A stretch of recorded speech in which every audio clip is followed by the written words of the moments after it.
The widening participation from a stakeholder point of view, ENEA, just for your knowledge, is a national research body of Italy, the second one in terms of dimension. We are around 2,700 people working in ENEA with 13 centers devoted all over the Italian territory. So we are spread from very developed regions to even convergence region in the south of Italy.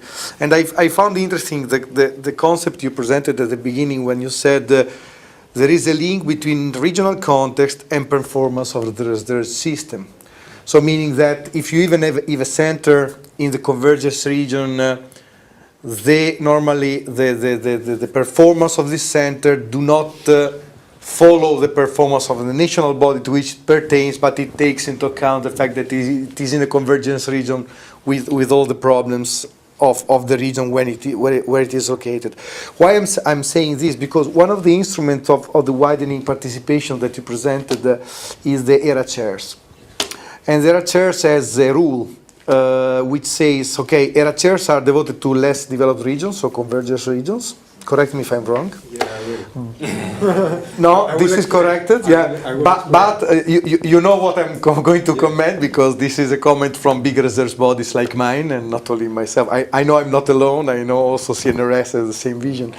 But the centers must be located physically in the region. So even if we have labs in the region, of course, the official site is Rome. So our labs, which are in convergence region, are not do not have the possibility to benefit from the ERA chairs instrument, for example. While I know that to exploit completely their excellence, this would be a very nice instrument to have access to.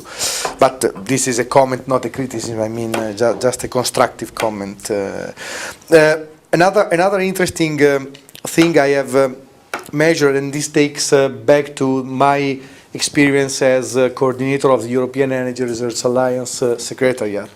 I don't know if you know about the European Energy Research Alliance. Someone in the room knows about it. The European Energy Research Alliance has been created in 2007, and it was based on a real new concept, because first of all, it was raised by a European policy, which was the set plan. Maybe for the first time the European Commission was putting on the table a clear strategy plan for development of energy technology, so in the energy field, and with a set of instruments. One of the instruments was an alliance of the research systems and the research labs getting together and creating joint programs of research by aligning their national programs. So if you want, it's a sort of anticipation of the joint programming initiatives, but with a different perspective. Here you have a bottom-up approach, because in principle the national research labs already get the national funding, but they somehow reinvest in joint research activities, so aligning the national funding towards these joint programs. And this is shown to be very effective, because in principle this alignment is made by real experts in the field knowing where they want to do and knowing their own research agenda. So the problem was just to align it. And this also helped a lot to broke some close club which naturally raised in some areas of Europe, like for example Nordic countries collaborating together on CCS, for example. And the concept of alliance and the concept of openness developed in the alliance really helped newcomers to enter. We still have problems with less developed countries, and we hope and we have great expectation on the new instrument of the Commission, maybe to help us, like the twinning or teaming instruments, to better involve them and help them even to grow, because of course on one side we have a sort of 2% out of the 154 institutes that are currently composing the European Energy Research Alliance that are coming from Eastern countries, but we also know that there are some other actors that could benefit from participating in the alliance. So that's one comment. And it is interesting because the alliance, the European Energy Research Alliance, really got together all the stakeholders, but now we have a problem of discussing with the national system as well as with the Commission to somehow functionalize even financially this. So even influencing the smart specialization strategy, influencing the allocation of national funds and so on. On the other side, we know that we are a bit better position compared to the Joint Program Initiative, which now have very nice strategic research addendas, but do not know how to make them done. So we are somehow in between the one and the other, and maybe the final instrument could be a mixing of the two.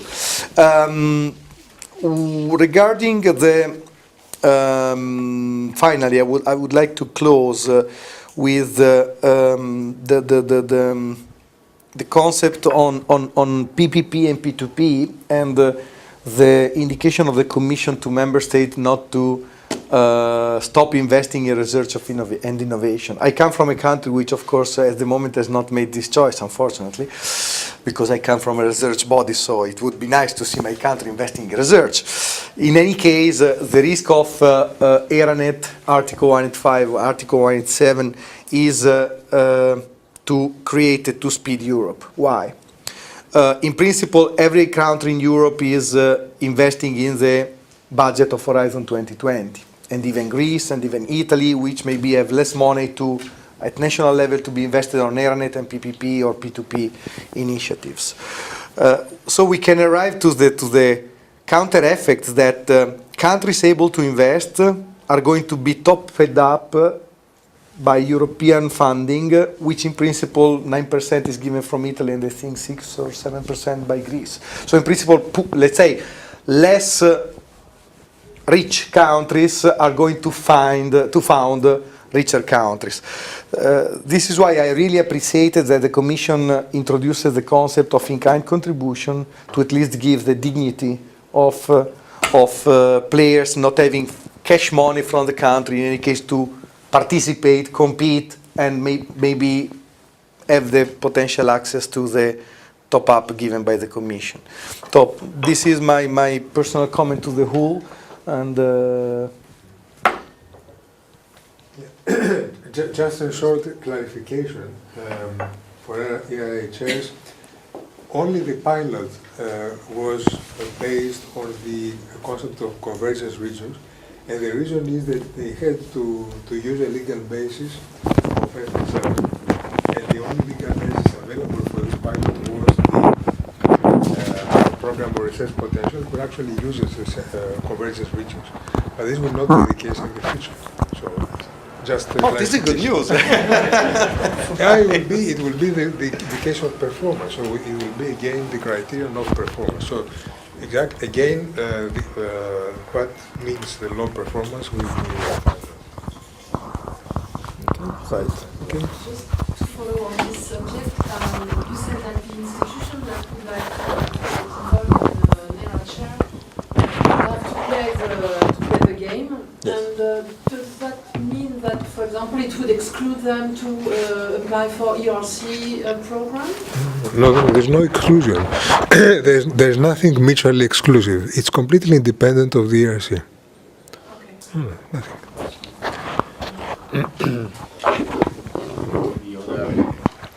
There are maybe other comments or questions from someone else? Is there a map of the 34 regions that, out of the regions, have applied that are in these R&D? The background of my question is, does that have anything to do with the center-periphery geography of Europe, or not? I don't. You mean a map that I don't think I have shown the map. Yeah. The 34, are they scattered? Is it? Yeah. Oh yes. Are they? Yes. Is this the blue banana? Yeah. The blue banana was the concept of the beginning of the 90s. I must say it didn't change too much. It didn't change too much. So if you look to the latest maps of the Regional Innovation Scoreboard, you will find out that the most innovative regions are still in the, I would say, around Germany and a little bit going towards the UK and Scandinavian countries. And then there are some islands in the eastern countries around capitals. For example, Prague is a good example. But the regions that are really lagging behind, you will find still in the eastern part of Europe and in the southern part of Europe. So there are 4 groups of countries and also of regions. So there are the so-called leaders, and the leaders are mainly to be found in Scandinavia. Then there's a big group of innovation followers, which are those that are really implementing well the innovation game.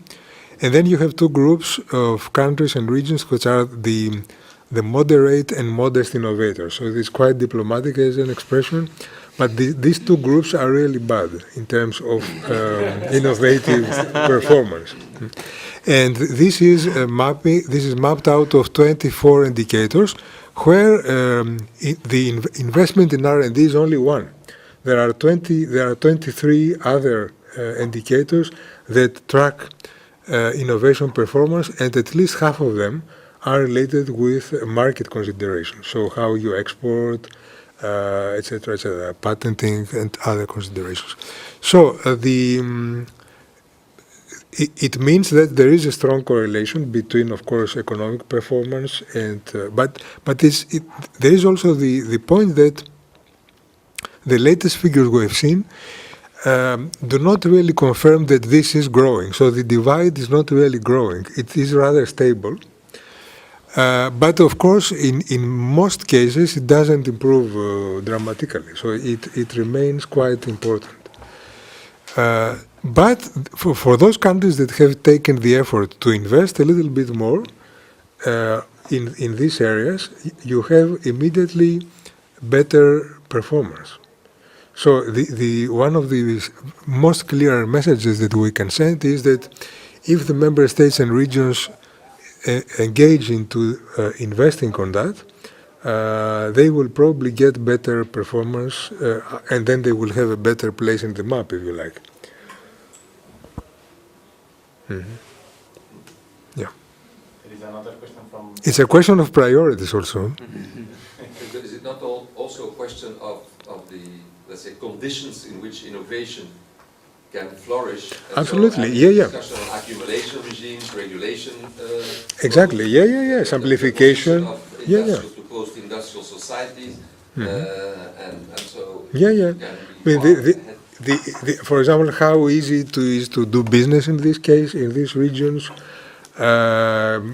Public sector, is it open? Is it simple to access? Is it really providing good conditions for companies to grow, etc.? Yes, of course. Is there an overlap between the 35 regions with the highest investment on R&D and your 54 inner and outer core? Plus 3 arrondissements? I don't know. Overlap? Maybe. It's a good question. Or not? Well, honestly, I didn't do the match, but could be a good exercise. Could be a good exercise, yes. Because I'm working on NUTS 3, but if you have that on NUTS 2, it's easy to match without any problem.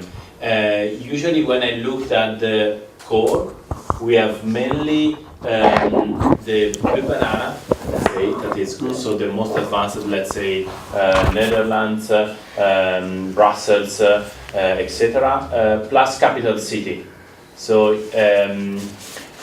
regions like Athens, Rome, Madrid, are in Lisbon, are in the core, in a high performance. This is mainly due by the effect that Massimo was explaining. In the case of Brussels, for example, all the GRC projects, the Joint Research Center by the European Commission, are legally registered in Brussels. And as long as I use the database, I have to belong to where is the legal address, because I don't know where physically. I know that the GRC is mainly in Ispra, but they are also in Petten. We have 8 locations. Yeah. 8 locations. So, and while they don't have research here, I mean, here they have just the legal office for all the administrative things. And this is an effect. So Rome is particularly high, Madrid is high, Athens is high, but we don't know if those institutions, and it's the same when I look, for example, to the Polish National Academy, the Czech National Academy, that are located in the capital city, but they have office and facilities all over Poland, Czech Republic, etc. It's the same in Sofia. The only one is, if I'm right, Romania, that have different legal address, but Makes easier your exercise. yeah, for me it was much easier. I was very happy about Romania, much less about Poland, but that's another story. I mean, one question I had, which in a way brings together the analytics as well as the policy consequences of this is, I mean, I find it interesting to see that we see sort of on the hand cohesion policy, which has always been oriented towards regions, as well as now sort of Horizon 2020 through the link on innovation in a way automatically that creates regional effects or a regional agglomeration interest, something along those lines. But then the question that becomes also a lot of our data that we have still rely on the national level. So shouldn't we also move from, say, national contact points to regional contact points? That we say, I mean, politically, of course, that's complicated. That we say we bypass the national level altogether, and actually say we focus on certain innovation leaders on a regional level, because even the innovation leader follower rhetoric or discourse is still located on a national level, even though everyone knows that it's not the nation as such, but it's particular regions within. Well, regional contact points already exist in big countries where they have a strong regional component, which is much more linked with the governance of the country. If you go in a country like Germany, there are very many strong regional contact points, but in other areas it's virtually unknown because there is no real need. And by looking to the questions on the slide, I would tell you that it was never an option for the framework program to go, for example, to direct funding, and nobody has asked for it. I mean, not the European Parliament, nor the member states. There was never any particular, willingness to go away from the project. Now, this is a legitimate question, of course. But it is also a quality issue, because we need to make sure we spend the union money into the best possible research. So this is the fact, for example, that all these projects come after independent experts' evaluation, which follows a particular protocol on that, which is also something open to scrutiny, etc. You know that we have also a redress procedure which was introduced in FP7. I think it makes for good quality, but of course there are questions. One day we could move away from this model only and go to other models too, but then we fall into the way cohesion policy is implemented, because cohesion policy is direct funding. And there are a lot of questions about quality in cohesion policy. And this is also our message towards cohesion policy, is that they should introduce more competitive processes. Because there is no, and many countries are actually doing this. When they allocate money inside the country, it's far better if they apply a little bit more competition than just distributing the money to few universities or to some people that claim that they have something to do. So it's always better to have a competitive process. I'm also keeping track of time, but... Okay, just to add a comment also, it's a bit on data, but what is, when I did this exercise, when you move from NUTS 2 regions to NUTS 3, let me call province, even if for Belgium might be misleading, it completely changed. I have clearly in mind the case of Bavaria, one of the biggest regions in Europe, but in fact there is just one research center, which is the city of Munich. Out of Munich, there is basically nothing in terms of FP participation. I don't want to sit and say it's a desert and it's a very nice region, Bavaria. But in terms of FP participation, it's really just concentrated in Munich. When we start looking with all these indicators, it's sometimes misleading and very tricky. Another case I have in mind is Bulgaria, with the city of Sofia, which is different from the province of Sofia.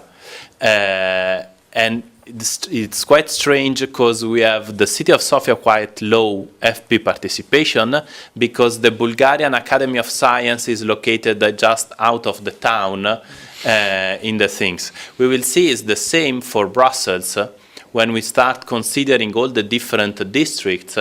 That will be the second part of the discussion, but is KU11 part of the Brussels research area? That's an open question that challenge all the different systems. One of the most complicated cases is Wales. Cardiff is in a point where this is surrounded by areas that have lower participation, and there are just mountains back to the, well, let's say high hills, highlands. I wouldn't call mountains in Wales. But anyway, there are all these kind of effects that can, I think this is important even in how we conceive, for example, the blue banana, the idea of development, the difference between new member states that shouldn't be called in this way any longer, not just for diplomatic reasons, but because probably in Bratislava there is something going on, in Prague there is something going on, and within those areas that's an open discussion. For the analysis, I think it's very important to know we explore it's not 2, not 3, to now use the approximation of cities developed in the ESPAN program, using not 2 of not 3, but on a Korean basis, urban basis. And so to try to get some standardized definition of cities, not just the administrative and so on, and to use this system to test the scale of the variation. Is it a city effect? Is it a regional effect? Is it a national effect? And I use national and regional at the political sense, not at the strict geographical sense. But I think you can do it only if you have a common definition of the city, and the proxy is the not 2, not 3 approximation of cities developed by the ESPAN program. I know there is a problem in the database. No, in the sense that the data I received from the Commission are registered based on NUTS. And not on functional urban areas that are provided by Eurostat. So for this first exercise, I start using NUTS 3. I would like to make in the future this kind of comparison because it can be translated from NUTS to functional urban areas or other classification. I know ESPAN provided 2 or 3 different from core urban areas, urban agglomeration. I don't remember the label of the third one, but what is interesting is the scale of the. Yeah. So the performance of the Nordic region, is it Helsinki or is it Finland? And I think it's an important question. Also, it will reveal the difference of structure of the organization and of research within the countries. What about we were speaking 2 minutes ago? So I think in the exploration, because Paris may be the most interesting. France. Yeah. But I mean, a comment that I would have is that, first of all, there's nothing surprising that large cities are performing, better than others because there are attractive places, and because the whole territory of Europe will be and is highly urbanized. We are also coordinating with, the Joint Programming Initiative on Urban Europe in my unit, and the projections are that in maybe 2050, more than 80% of the European population will be in cities. So where this leaves the other regions or the other areas where they do not have, I would say, not a capital city, but a big urban center. And this, I think, will profoundly change the way we are looking at things. So very soon, probably, we'll have to develop a new way of thinking in all this debate, and it will be divided between, urban areas and non-urban areas, or less urbanized areas, because for cities are now emerging as the core players in all that. and there's nothing to, you can easily come up with measures to counterbalance the overall balance in a territory, but nevertheless the cities as such will still attract the biggest part of the creative population, which is critical for this kind of things. Once we start the city debate, we can continue. But I think I would propose that we close the debate for this part of the present of this, and then have a short coffee break, and then move on and zoom in on the actual case of Brussels, where I'm sure some of the questions will return in any case. But, okay. Thank you.